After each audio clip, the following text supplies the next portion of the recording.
The old Trump. Leon Wolf is a Republican of the Never Trump camp, so we know he's not supporting Donald Trump. He's managing editor of the conservative site RedState.com, and he joins me now live from Nashville, Tennessee. Thanks, Leon, for being with us. First of all, will you be voting for, I know you're from the Never Trump camp, will you be voting for Hillary Clinton? No. So, I mean, if it were up to me, these two candidates would find some way for both of them to lose. But I don't know that that's going to happen. So I'll probably vote third Trump or third party or just leave the line blank at the end of the day. All right. So you're from the Never Trump camp. And even after the convention, you said Never Trump doesn't mean never Trump unless he becomes a nominee. You're still in that camp. You still think there is a way to prevent Donald Trump from being the nominee in November? No. Never Trump or didn't mean, at least to me or most people I know, never will he be the nominee. Never Trump means we'll never vote for Donald Trump, even if he is the nominee. So I think a lot of people, I mean, if there wasn't the expectation he was going to be the nominee, I don't think Never Trump would have had any meaning, to be honest. All right. So what now, though? He is the nominee. Yeah, again, as I said, I hope they both find a way to lose. From my perspective, I don't think that either these people is deserving of my vote, and so they won't get it. I will say that as a guy who is opposed to Donald Trump, I'm also opposed to Hillary, and I would agree that it's probably overall a good thing for Donald Trump's sake, if he wants to win, that he goes back to kind of the same stuff in the primary that he was doing, because the attempts to make him a managed candidate, I think, have been a total failure. He still goes off message. He still has gaffes. He still gets himself in trouble.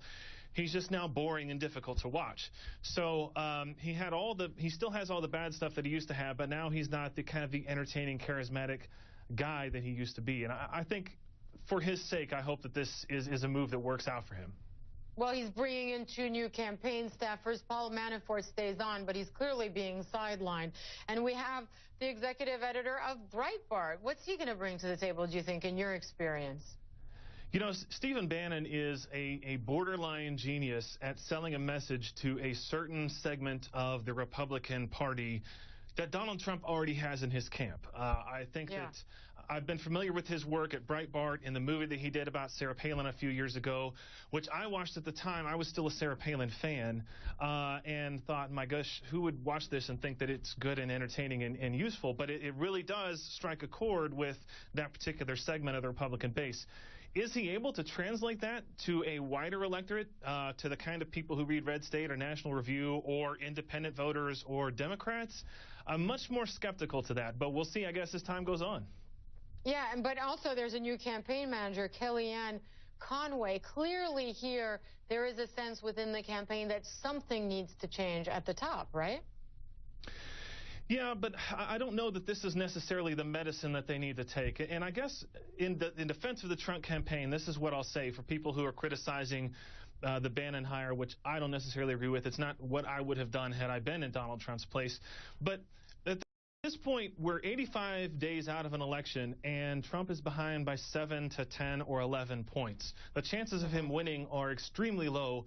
Who is available at this point who would take that job if offered to them? And who wants to put on their resume from August through November of 2016, I worked for Donald Trump? I don't think there's that many people in the country who want that at this point. And so as long as he's going to go in this direction, why not go with Stephen Bannon, I guess? All right. Leon Wolf of RedState.com, thanks very much for joining us from Nashville. We appreciate it. You may remember several days ago we brought you the story of a glimmer of hope.